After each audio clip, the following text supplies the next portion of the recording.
visitar O público, no fundo, nesta vai ter exposição? aqui uma ideia riquíssima sobre o que foi o olhar desses três fotógrafos sobre esse dia e os dias seguintes ao 25 de Abril. Nota-se através do olhar deles, registado por eles, que houve de facto uma situação de muita efervescência, de algumas dúvidas, de algumas tentativas de manter a ordem antiga. E depois vemos como se impôs a ordem nova. Esse alvorecer de uma nova época, que mesmo com as sombras de hoje, se verifica que foi de facto muito marcante para a nossa vida.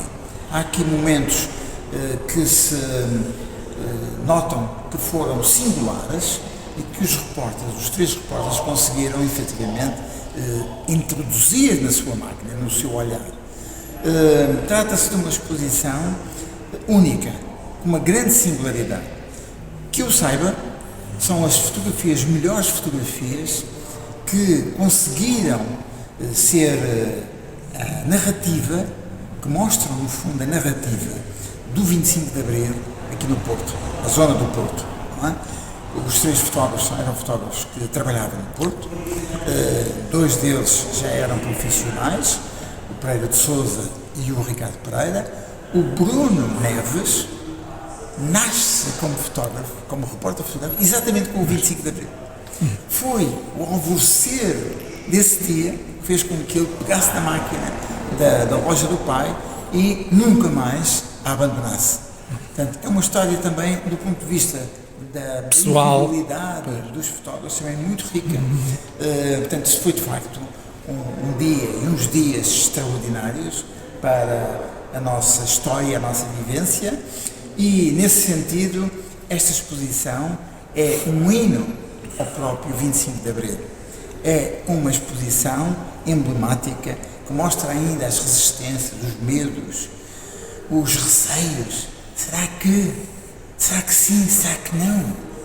E isso, captado pela imagem, pela objetiva do fotógrafo, é muito rico, e é isso também que releva, de uma forma significativa, o poder da fotografia. Está aqui um pouco também da história do nosso país. Claro, sem dúvida. Esta é a exposição que, deixando as grandes exposições que houve também sobre o 25 de Abril em Lisboa, esta é a exposição mais marcante do 25 de Abril no Porto. Quantas fotografias estão aqui? É cerca de uma centena, não é? Cerca de 100, e que, no fundo, mostram os olhares. Nós não separamos os olhares dos fotógrafos. Portanto, estabelecemos uma narrativa com a intervenção dos três fotógrafos.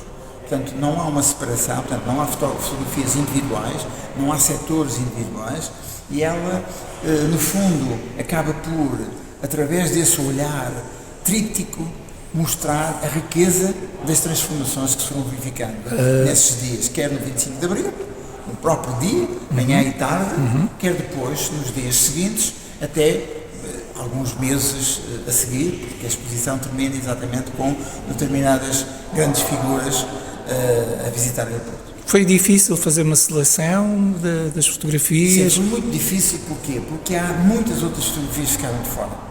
Portanto, e há que estabelecer sempre, quando se pensa numa exposição, há que estabelecer uma narrativa.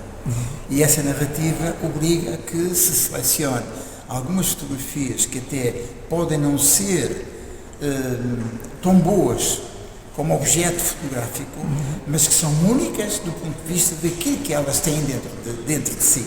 E acontece isso com uma ou outra fotografia. Ou seja, não há alternativa. A única fotografia que mostra este momento é esta. E nós temos que selecionar. Portanto, esta no fundo é uma seleção de centenas de outras fotografias, porque é assim, a arte da fotografia.